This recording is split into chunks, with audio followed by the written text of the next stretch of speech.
In the distant lands of Scandinavia, where the rugged mountains meet the icy waters of the North Sea, a people of incredible resilience and skill emerged. People whose name would come to evoke both fear and admiration across Europe and beyond. These were the Vikings, seafarers, warriors, and explorers who, over the course of several centuries, left an indelible mark on the world. The Viking Age, spanning roughly from the late 8th century to the 11th century, was a time of daring voyages, brutal raids, and bold conquests, but it was also an age of exploration, trade, and cultural exchange that helped shape the future of Europe and beyond. The Vikings hailed from what is today known as Norway, Sweden, and Denmark. These northern lands, characterized by fjords, forests, and harsh winters, shaped the Viking way of life. The Vikings were a people accustomed to adversity, and their culture was one of endurance, independence, and adaptability. In their homeland, they farmed, fished, and hunted, but the land was not always generous. Scarcity of resources, coupled with the desire for wealth and adventure, led many Vikings to seek their fortunes across the seas. While the Vikings are often remembered for their fearsome raids on unsuspecting coastal towns and monasteries, their story is much more complex. They were not only warriors, but also explorers, traders, and settlers. Their journeys took them far beyond the borders of Scandinavia, across the North Atlantic to Iceland, Greenland, and even North America, and deep into the rivers and lands of continental Europe and Russia. Along the way, they encountered new peoples, exchanged goods, and left their mark on the history and culture of the places they visited. The Viking Age began in earnest in 793 A.D., with the raid on the monastery of Lindisfarne on the northeastern coast of England. This attack sent shockwaves throughout Europe. The Viking warriors descended upon the defenseless monastery with terrifying speed, plundering its treasures and leaving behind a scene of devastation. It was an act that foreshadowed the era to come, an age when Viking longships would become a common and feared sight along the coasts and rivers of Europe. But the Vikings were not merely raiders, they were also master seafarers. Their longships, with their sleek designs and shallow drafts, allowed them to navigate both the open seas and narrow rivers, giving them unprecedented mobility. These ships, coupled with the Vikings' knowledge of the sea, made them formidable explorers. They could travel vast distances, from the cold shores of the North Atlantic to the warm Mediterranean coasts, and from the rivers of Russia to the bustling markets of Constantinople. The motivations behind Viking raids and exploration were as varied as the destinations they reached. For some, it was the promise of wealth that drove them, plundering monasteries and towns, capturing slaves, and taking control of trade routes. For others, it was a sense of adventure and the desire to discover new lands. Many Vikings left their homeland to settle in distant territories, establishing new communities and integrating with local populations. The Viking Age was also marked by the development of trade networks that spanned from the Middle East to North America. Viking merchants traded furs, amber, and walrus ivory from the north in exchange for silver, silk, and spices from the south. Their ships carried goods across great distances, making them central players in the economic systems of early medieval Europe. The Vikings played a crucial role in connecting different cultures, and their influence can still be felt in the languages, customs, and place names across Europe today. Though their raids struck fear into the hearts of many, the Vikings were more than just marauders. They were also storytellers, poets, and craftsmen, with a rich cultural heritage that included elaborate sagas, intricate jewelry, and detailed wood carvings. Their myths and legends, particularly the tales of Odin, Thor, and the Valhalla, captured the imagination of both their contemporaries and future generations, leaving a lasting legacy in literature, art, and popular culture. The Viking Age did not last forever. By the 11th century, the expansion of Christian kingdoms, the spread of new political systems, and the internal changes in Scandinavian societies led to the decline of Viking raids. However, the legacy of the Vikings endured, and their explorations and conquests helped shape the future of Europe and beyond. Chapter 1. The Vikings and the Sea. The sea was the lifeblood of the Vikings. It shaped their culture, defined their identity, and was the key to their incredible success as explorers, traders, and warriors. To truly understand the Vikings, one must first understand their profound connection to the sea. Surrounded by the fjords, rivers, and stormy coasts of Scandinavia, the Vikings developed unparalleled seafaring skills that allowed them to travel farther and faster than any other people of their time. Their mastery of the seas gave them the freedom to explore new lands, establish trade routes, and launch their infamous raids on unsuspecting shores. Central to the Vikings' success on the sea was their innovative longship. The Viking longship was not just a mode of transportation. It was a marvel of engineering that gave the Vikings a distinct advantage over their enemies.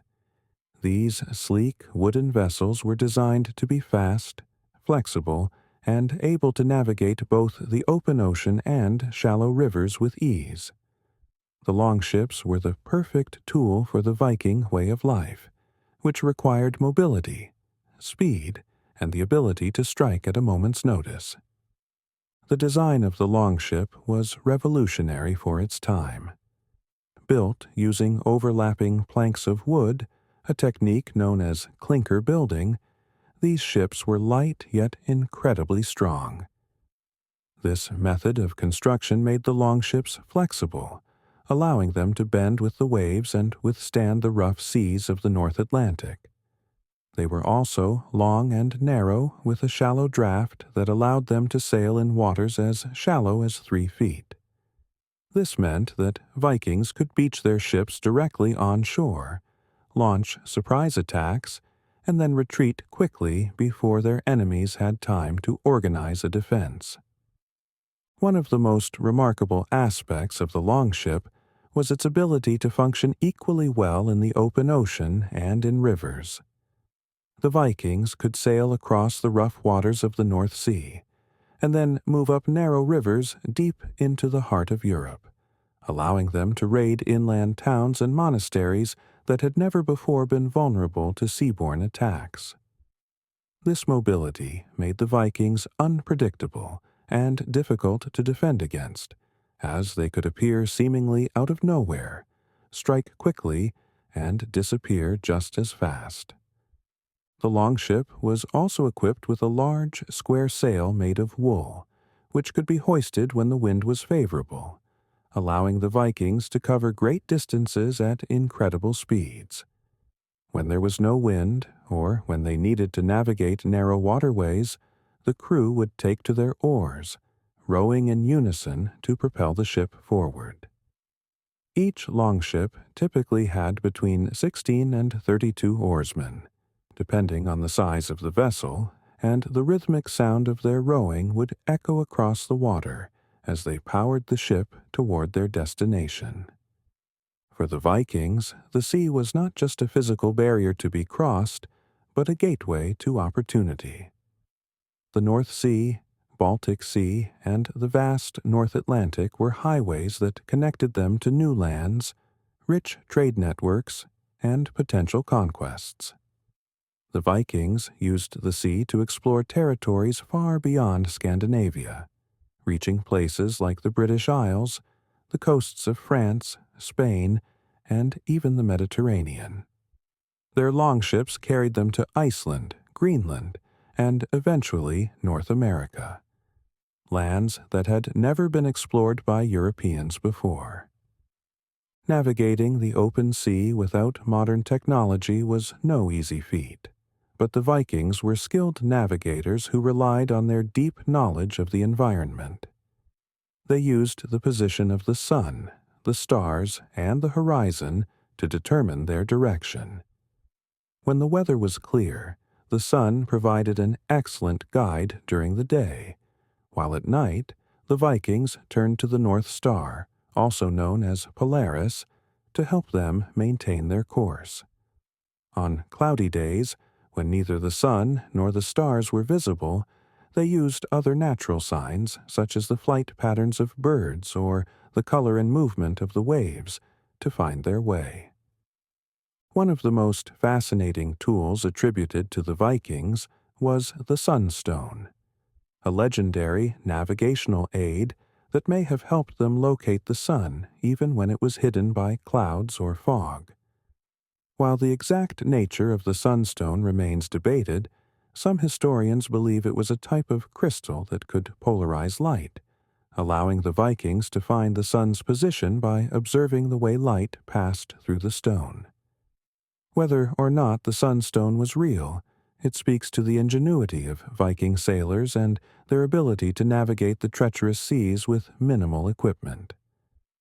The Vikings' relationship with the sea was not limited to warfare and exploration. The sea also played a crucial role in their everyday lives as a source of food and trade. Fishing was a vital part of the Viking diet, and the cold waters of the North Atlantic were teeming with cod, herring, and other fish that the Vikings caught using nets, hooks, and lines. They also hunted marine mammals like seals and whales, whose meat and blubber provided food and oil for lamps, while their skins and bones were used to make tools, clothing, and other goods. Viking trade routes extended far beyond the lands they raided and settled. They were skilled merchants who established extensive trading networks that connected Scandinavia to the rest of Europe, the Middle East, and even Central Asia. Viking traders sailed down the rivers of Russia to the Black Sea and the Byzantine Empire, where they exchanged furs, amber, and slaves for silver, silk, and spices. Their ships carried goods from distant lands, bringing wealth and exotic items back to their Scandinavian homelands. The importance of the sea in Viking culture was also reflected in their religion and mythology. The Vikings believed that the sea was the domain of the god Aegir, who ruled over the oceans and was both feared and revered by sailors. They told stories of great sea monsters, like the Midgard serpent, a giant creature that encircled the earth, lying hidden beneath the waves. For the Vikings, the sea was both a giver of life and a force of destruction, a place of opportunity, but also a realm of danger that demanded respect. The Vikings' relationship with the sea was central to their success as a people. It gave them the means to explore new lands, launch raids, establish trade networks, and build settlements far from their Scandinavian homelands. The longship was their greatest tool, and their mastery of navigation and seafaring allowed them to expand their influence across Europe and beyond. Chapter 2: Viking Raids and Conquests in Europe. As the Viking longships sliced through the waters of the North Sea and the Baltic, they brought with them a new kind of terror to the shores of Europe. From the late 8th century onward, the Vikings began launching a series of raids that would change the course of European history. Their swift, brutal attacks left a lasting impression on the monasteries, villages, and towns they targeted. However, the Vikings were not simply raiders and pirates. Over time, they became conquerors and settlers, carving out new territories and establishing long-lasting kingdoms. In this chapter, we explore how the Vikings transitioned from raiders to rulers, and how their conquests shaped the political landscape of medieval Europe. The Viking raids began in earnest with the infamous attack on the monastery of Lindisfarne in 793 A.D. Situated on a small island off the northeastern coast of England, Lindisfarne was a center of Christian learning and devotion, home to monks who lived a life of prayer, study, and isolation. But that isolation would not protect them from the Viking onslaught. The attack was swift and devastating. The Vikings stormed the monastery, slaughtering the monks, looting its treasures, and desecrating the holy site. Word of the raid spread quickly, and it shocked the Christian world. The peaceful life of Lindisfarne had been shattered, and the Viking Age had begun. The Lindisfarne raid was not an isolated incident. Over the following decades, Viking raiders struck again and again, targeting the wealthy and vulnerable coastal monasteries and settlements of England, Ireland, Scotland, and continental Europe. The Vikings sought gold, silver, and other valuables that were often housed in monasteries, which were relatively defenseless and made easy targets. Their hit-and-run tactics made them nearly impossible to stop. With their longships, the Vikings could strike suddenly, plundering and burning villages, and then disappear before any organized resistance could be mounted. One of the key reasons for the Vikings' success as raiders was their element of surprise. They could navigate up rivers and estuaries, striking deep into the heart of the continent, far from the coast. Towns and villages that had never experienced the threat of seaborne invaders were suddenly vulnerable.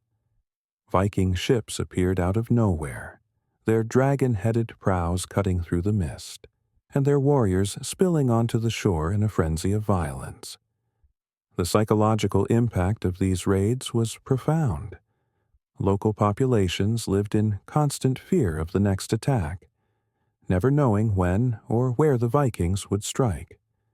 But while the early Viking raids were primarily focused on looting and plundering, it wasn't long before the Vikings began to see opportunities for something more permanent. Rather than just taking what they could and sailing away, some Vikings decided to stay. They began to establish settlements in the lands they raided, using these new bases to launch further raids and, eventually, to exert control over the local populations. In England, the Vikings established a significant presence. After decades of raiding, they shifted their focus to conquest. By the mid-9th century, large Viking armies, known as Great Heathen Armies, began to invade England in earnest. These were not the small, opportunistic raiding parties of earlier years, but organized forces seeking to conquer and settle. In 865 A.D., a massive Viking force landed in East Anglia and quickly began conquering much of northern and eastern England. They captured important cities like York, which they called Jorvik, turning it into a thriving Viking city and a center of commerce and power. The Vikings soon controlled a vast swath of territory in England, known as the Danelaw. This region, which included parts of modern-day Yorkshire, East Anglia, and the Midlands, was ruled by Viking laws and customs, and Viking settlers began farming the land and integrating with the local Anglo-Saxon population. Viking influence could be seen in place, names, language, and even the culture of the region. While the Vikings were known for their raids, they were also skilled farmers, traders, and craftsmen, and their settlements began to flourish. In Ireland, the Vikings followed a similar pattern. Initially, they raided monasteries and settlements along the coast, but they soon established permanent bases in places like Dublin, which became one of the most important Viking settlements outside of Scandinavia. Dublin grew into a major trading hub, connecting the Viking world to the Irish hinterland, as well as to the rest of Europe and the North Atlantic. The Vikings controlled Dublin for nearly 3 centuries, and it became a central part of their trade networks, linking Ireland to places as far away as Iceland, Greenland, and even Constantinople. The Vikings were not only a force in the British Isles and Ireland, they also had a profound impact on continental Europe, particularly in France. Viking raids along the rivers of France, including the Seine, Loire, and Garonne, brought them deep into the heart of the kingdom. In 845 A.D., a Viking fleet led by the legendary chieftain Ragnar Lothbrok sailed up the Seine River and sacked Paris. The Frankish king, Charles the Bald, was forced to pay a large ransom to the Vikings to stop the attack, a humiliation that would be repeated many times as Viking raids continued. But even in France, the Vikings eventually moved from raiders to rulers. In 911 A.D., the Viking leader Rollo struck a deal with the Frankish king Charles the Simple. In exchange for land and a title, Rollo agreed to stop raiding Frankish lands and to defend the region from other Viking attacks. This agreement led to the establishment of Normandy, a Viking-controlled duchy in northern France. Rollo and his descendants would rule Normandy for generations, and the Normans, as they came to be known, would eventually play a pivotal role in European history, most famously in 1066 A.D., when William the Conqueror, a descendant of Rollo, invaded England and became its king. The Viking raids and conquests reshaped the political landscape of Europe. Their ability to strike anywhere, any time, made them a constant threat, and their settlements in places like England, Ireland, and France created lasting cultural and political legacies. But the Vikings were not merely agents of destruction. In the regions where they settled, they often became part of the local society, intermarrying with local populations, adopting new customs, and contributing to the development of vibrant new cultures. The Vikings' impact on Europe was not only through their military exploits but also through trade and cultural exchange. They were merchants as well as warriors, and the goods they brought with them from Scandinavia, such as furs, amber, and walrus ivory, were highly prized in European markets. In return, they acquired silver, wine, weapons, and other goods from the regions they traded with. Viking trade routes extended as far as Byzantium and the Caliphate of Baghdad, making them important players in the medieval global economy. As the Viking Age progressed, the raiders who had once been feared marauders became settlers, rulers, and traders, leaving an indelible mark on the lands they conquered. Their influence can still be seen today in the place names, languages, and cultures of England, Ireland, and France. But the Viking story is far from over. As we move forward, we will explore how the Vikings pushed beyond Europe, discovering and settling new lands across the North Atlantic, from Iceland to Greenland, and even the distant shores of North America. Chapter 3: The Discovery and Settlement of Iceland and Greenland. As the Viking Age progressed, the restless spirit of exploration that had driven their raids and conquests in Europe now pushed them further west, beyond the known lands of the continent. The Vikings, skilled seafarers and bold adventurers, turned their sights to uncharted territories across the North Atlantic. Their relentless drive to explore new lands led them to discover and settle the remote islands of Iceland and Greenland, places that would become integral parts of the Viking world.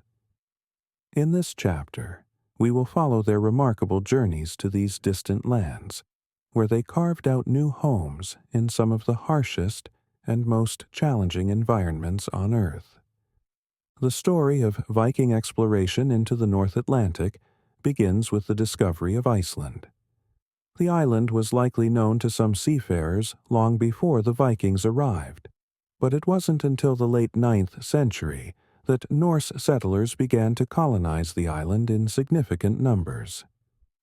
According to Norse sagas, the first Viking to deliberately sail to Iceland was Nadod, a Norwegian who was blown off course on his way to the Faroe Islands. Upon reaching the coast of Iceland, Nadod explored the land briefly, but returned to Norway without settling. Soon after, the Swedish explorer Gardar Svavarsson became the first Viking to sail around the entire island, confirming that it was a substantial landmass, suitable for settlement. Inspired by these early voyages, more Norse settlers from Norway, as well as from the Viking settlements in Ireland and Scotland, began to migrate to Iceland in search of new opportunities. By the 870s, Iceland was being settled in earnest, led by chieftains who were seeking both land and independence from the political conflicts and power struggles of Norway. Among the most famous of these early settlers was Ingolfur Arnarsson, who is traditionally considered the first permanent settler of Iceland. According to legend, Ingolfur sailed to Iceland with his family, and upon seeing the coastline, threw his high seat pillars, symbols of his chieftainship, into the sea. He vowed to build his home wherever the gods guided the pillars ashore.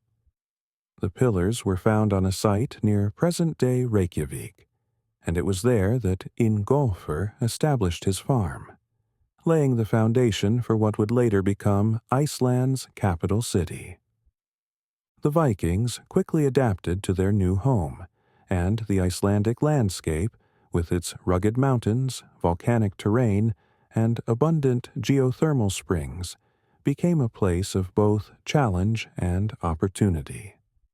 Iceland's soil, though rocky and volcanic, proved fertile enough for farming, and the settlers were able to grow crops like barley and raise livestock, including sheep, cattle, and horses.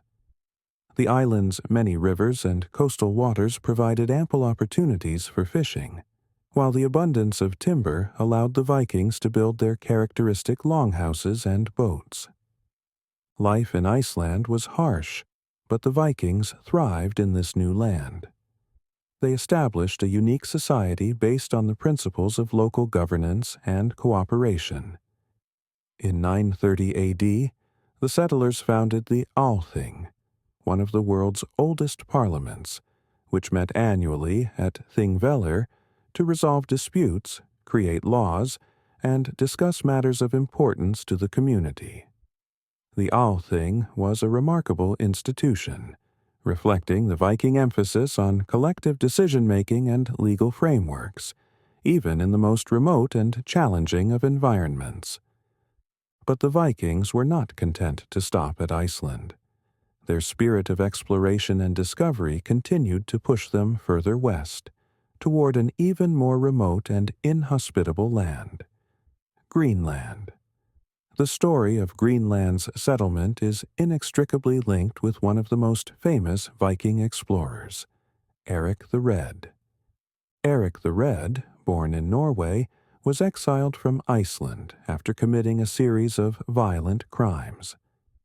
Rather than submitting to punishment, Erik set out to find new lands beyond the western horizon, lands that had been rumored by previous seafarers. Around 982 AD, Erik and his crew sailed west, and after a challenging voyage across the North Atlantic, they sighted the icy coastline of Greenland. Despite its forbidding appearance, Erik saw potential in this new land. He spent the next few years exploring the southern coasts of Greenland, mapping the fjords, and identifying areas suitable for settlement. When his period of exile was over, Erik returned to Iceland, where he began promoting Greenland as a new land of opportunity. He gave it the name Greenland in hopes of attracting settlers, despite the fact that much of the island was covered in ice. Erik's charisma and leadership convinced several hundred Norse settlers to join him on a new expedition to Greenland. In 985 A.D., Erik led a fleet of 25 ships across the North Atlantic to establish the first permanent Norse colonies in Greenland.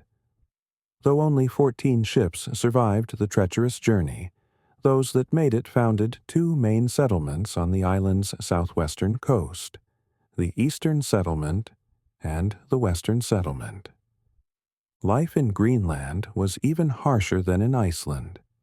The settlers had to contend with freezing temperatures, limited arable land, and the constant threat of starvation. They relied heavily on hunting seals, whales, and other marine animals for food, and their survival depended on their ability to adapt to the extreme conditions of the Arctic. Despite the challenges, the Viking settlers in Greenland managed to establish a thriving community, building farms, churches, and trading networks that connected them to both Iceland and mainland Europe. The settlement of Greenland represented the farthest reach of Viking exploration in the North Atlantic. The Vikings who lived there were isolated from the rest of the Norse world, but they continued to trade with their Scandinavian neighbors, exchanging goods like walrus ivory, furs, and sealskins for tools, weapons, and other essential supplies. Over time, the Greenlandic Norse developed a unique culture that blended elements of their Scandinavian heritage with the harsh realities of life in the Arctic. However, the Viking settlements in Greenland were not destined to last forever. By the 15th century, the Norse presence on the island had begun to decline, likely due to a combination of environmental factors, including a cooling climate known as the Little Ice Age, and increased conflict with the Inuit peoples who had also settled in Greenland. The last known records of the Greenlandic Norse date to the early 1400s, and by the time European explorers rediscovered Greenland centuries later, the Viking settlements had long since disappeared. Despite the eventual decline of the Greenland settlements, the Viking discovery and colonization of both Iceland and Greenland represent some of the most remarkable feats of exploration in medieval history. The Vikings, driven by curiosity, necessity, and a desire for freedom, ventured farther into the unknown than any other European people of their time. They transformed the North Atlantic from an impassable barrier into a highway of trade, settlement, and cultural exchange. The story of Viking exploration, however, does not end with Greenland. In the next chapter, we will follow the Vikings even farther west, to the shores of a new and mysterious land, Vinland, the land we now know as North America. There, Viking explorers like Leif Erikson would leave their mark on history as the first Europeans to set foot on the continent, nearly 500 years before the voyages of Christopher Columbus. Chapter 4. Leif Erikson and the Discovery of North America. The Viking spirit of exploration, which had already carried them across the seas to the distant lands of Iceland and Greenland, would soon drive them even farther west, to a mysterious and fertile land they called Vinland, which we now know as North America. Long before the voyages of Columbus, Viking explorers like Leif Erikson set foot on the shores of the New World, marking the first known European contact with the North American continent. In this chapter, we explore the incredible journey of Leif Erikson and the Viking discovery of Vinland, as well as the brief but impactful Norse presence in this new land. The story of the Vikings in North America begins with Erik the Red, the fierce and enterprising leader who established the first Norse settlements in Greenland. His son, Leif Erikson, grew up in Greenland, surrounded by the tales of exploration and adventure that had brought his family to this remote and icy land. But Greenland, harsh and unforgiving as it was, would not be the final frontier for the Vikings. Stories of a new land farther west had already begun to circulate among the Norse settlers.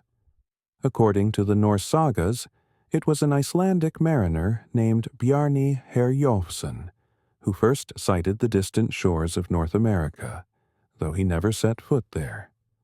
Around 985 A.D., Bjarni was sailing from Iceland to Greenland when his ship was blown off course by a fierce storm.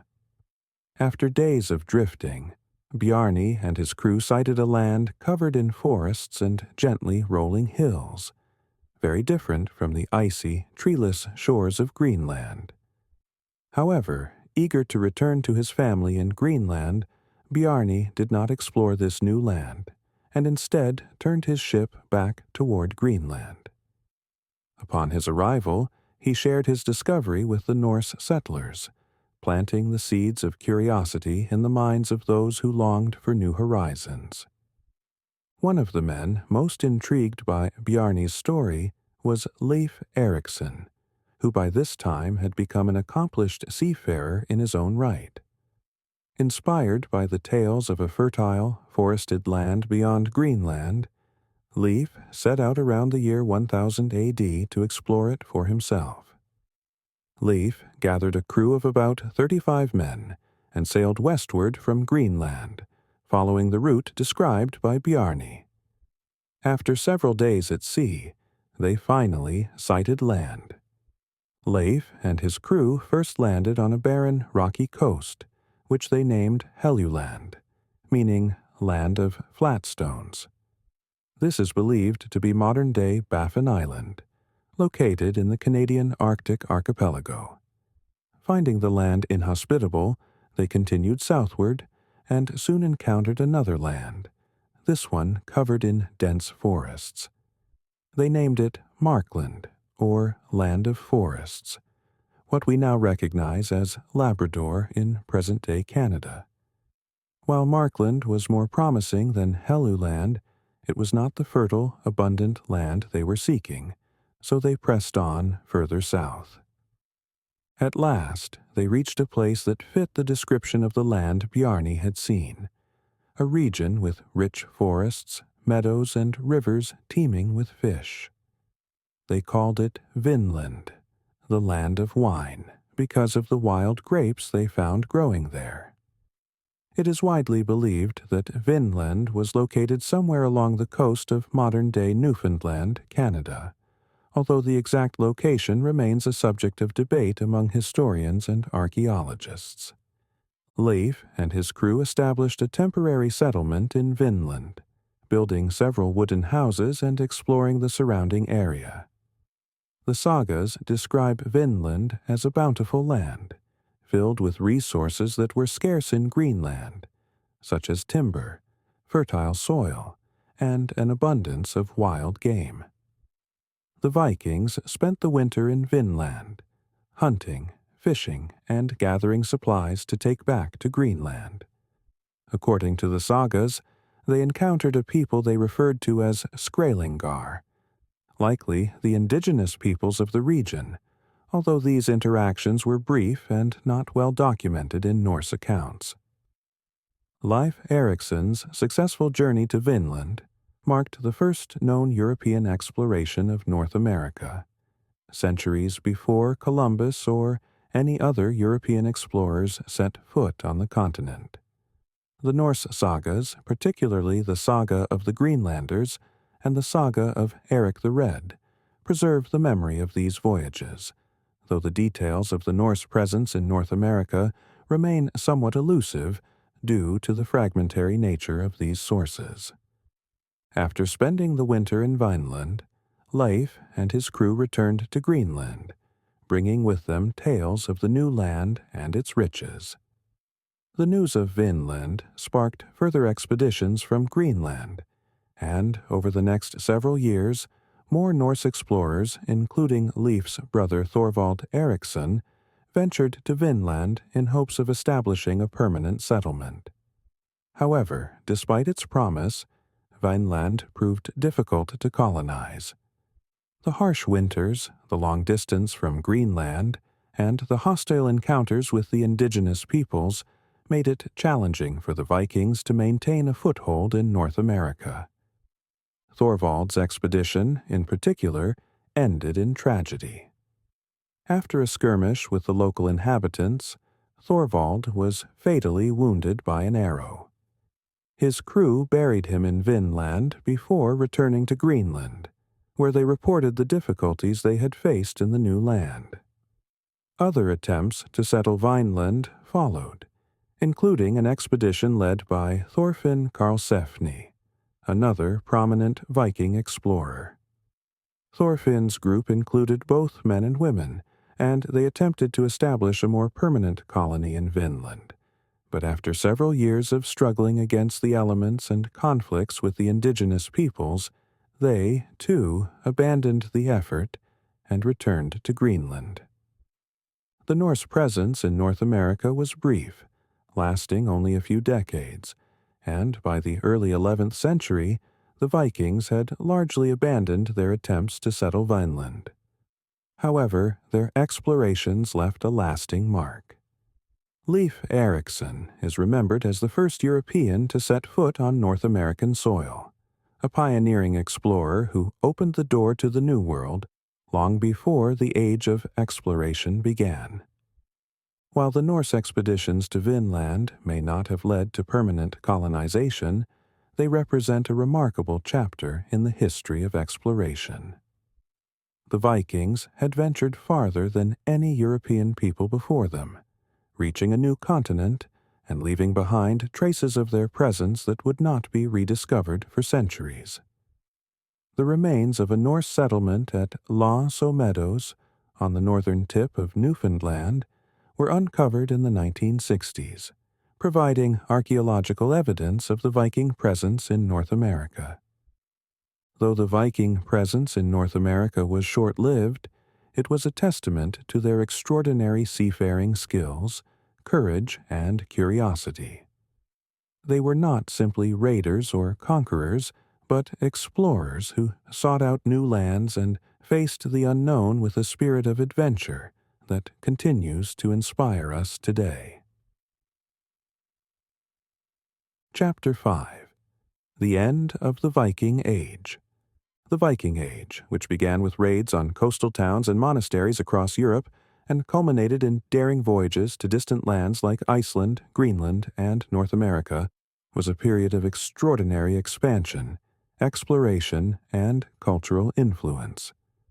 But like all eras in history, the Viking Age eventually came to an end. By the mid-11th century, the once feared Viking warriors and explorers had begun to settle into more established roles as rulers, traders, and settlers across Europe. The forces that brought about the decline of the Viking Age were complex, involving political, cultural, religious, and economic changes both in Scandinavia and in the regions where the Vikings had made their mark. In this chapter, we explore the many factors that led to the end of the Viking Age, from the rise of powerful Christian kingdoms to the gradual integration of the Norse people into the wider European world. Although the Viking raids and conquests may have come to an end, the legacy of the Vikings lives on in the lands they settled and in the cultures they influenced. The rise of Christian kingdoms and the decline of paganism. One of the most significant factors in the decline of the Viking Age was the gradual conversion of the Viking people to Christianity.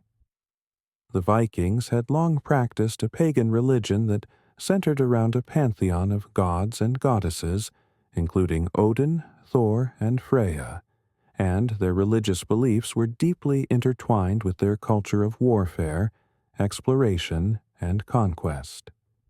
Viking warriors believed that dying in battle would earn them a place in Valhalla, a hall of the slain where they would feast and fight until the end of the world. However, as the Vikings made contact with Christian Europe through trade, warfare, and settlement, they were gradually exposed to the Christian faith. This process of conversion began slowly, with individual Viking leaders adopting Christianity for political or personal reasons. But by the 10th and 11th centuries, the conversion of Scandinavia was well underway. The spread of Christianity in the Viking world was driven by several key factors. First, the Christianization of Scandinavia was closely tied to the political ambitions of Viking leaders.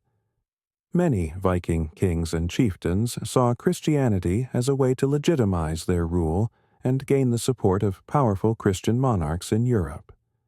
For example, King Harald Bluetooth of Denmark converted to Christianity in the 960s and promoted the new faith as a means of unifying his kingdom and aligning himself with the Christian rulers of Europe. His son, Sweyn Forkbeard, who led Viking raids on England, also embraced Christianity, further cementing the ties between Scandinavia and the Christian world. Second, the spread of Christianity brought Scandinavia into the orbit of the growing Christian kingdoms of Europe, particularly in England, France, and the Holy Roman Empire. These kingdoms, which had once been the targets of Viking raids, were now becoming more powerful and better organized. As Viking leaders converted to Christianity and established closer diplomatic and trade ties with Christian rulers, the incentive for raiding and conquest began to diminish. Instead of raiding monasteries and towns, the Vikings began to engage in more peaceful forms of interaction, such as trade and political alliances. The Christianization of the Vikings also had a profound impact on their religious and cultural identity. The Old Norse gods and the warrior ethos that had defined Viking culture for centuries began to fade as Christian beliefs and practices took hold. The construction of churches and monasteries in Scandinavia became more common, and the Viking belief in Valhalla was gradually replaced by the Christian vision of heaven and hell. The conversion process was not without resistance. Some Vikings clung to their pagan beliefs, and there were occasional uprisings against Christian rule. But by the end of the 11th century, most of Scandinavia had adopted Christianity. The establishment of kingdoms in Scandinavia. As the Viking Age progressed, another major factor in the decline of Viking raids and conquests was the consolidation of political power in Scandinavia. During the early Viking Age, Scandinavia was a patchwork of small, loosely organized chiefdoms, each ruled by a local chieftain or warlord. These chieftains often competed with one another for power and resources, leading to frequent internal conflicts and a desire for wealth through raiding abroad. However, by the 10th and 11th centuries, powerful kings began to emerge in Norway, Denmark, and Sweden, unifying their realms and establishing more centralized forms of government. This process of state formation helped to bring an end to the chaotic, raid-driven society of the earlier Viking Age. For example, Harald Fairhair, the first king to unify Norway, established a centralized kingdom in the late 9th century, which reduced the need for Viking chieftains to seek wealth and power through foreign raids. Similarly, Sweyn Forkbeard and his son Knut the Great ruled both Denmark and England, consolidating their power across multiple kingdoms. As these Scandinavian kingdoms grew stronger and more organized, the focus of Viking society shifted away from raiding and conquest toward internal development and diplomacy. The new kings of Scandinavia were more interested in building stable, prosperous kingdoms than in launching risky and dangerous raids on foreign shores. This shift in priorities marked a turning point in the Viking Age, as the traditional warrior culture gave way to a more settled agricultural, and politically stable society. The impact of stronger defenses in Europe. In addition to the internal changes in Scandinavia, the growing strength and organization of European kingdoms played a crucial role in the decline of Viking raids. By the late 10th and early 11th centuries, many of the regions that had been frequent targets of Viking raids had developed stronger defenses and more effective military strategies to repel Viking attacks. For example, the English kingdom, which had been devastated by Viking invasions in the 9th century, mounted a successful resistance against further Viking incursions under the leadership of kings like Alfred the Great. Alfred, who ruled Wessex in southern England, built a network of fortified towns known as burhs, which provided local populations with protection against Viking raids. He also reformed the English military, creating a more professional army and navy that could defend the kingdom against Viking attacks. By the time of Alfred's descendants, the English had largely driven the Vikings out of most of southern England, confining them to the Danelaw region in the north. Similarly, in France, the rise of powerful lords and the construction of castles helped to create a more formidable defense against Viking raids. The establishment of Normandy as a Viking duchy in 911 AD, led by Rollo, marked a shift from raiding to ruling, as the Normans became integrated into the feudal system of France. The Normans, who had once been Viking raiders, soon became some of the most powerful and influential rulers in Europe, eventually conquering England in 1066 under William the Conqueror. As European defenses improved, the opportunities for successful Viking raids dwindled. The combination of fortified towns, castles, and standing armies made it increasingly difficult for the Vikings to achieve the same level of success they had enjoyed in the early Viking Age. Raiding, once a reliable source of wealth and power for Viking leaders, became less viable as Europe became better equipped to defend itself. The integration of the Vikings into European society. Another factor in the decline of the Viking Age was the gradual integration of the Vikings into the societies they had once raided. In regions like England, France, and Ireland, the Vikings transitioned from raiders to settlers and rulers, becoming part of the local political and social fabric. This process of integration was particularly evident in Normandy, where the descendants of Viking settlers became some of the most powerful and influential figures in European politics. As the Vikings became more integrated into European society, their focus shifted away from the traditional activities of raiding and exploration.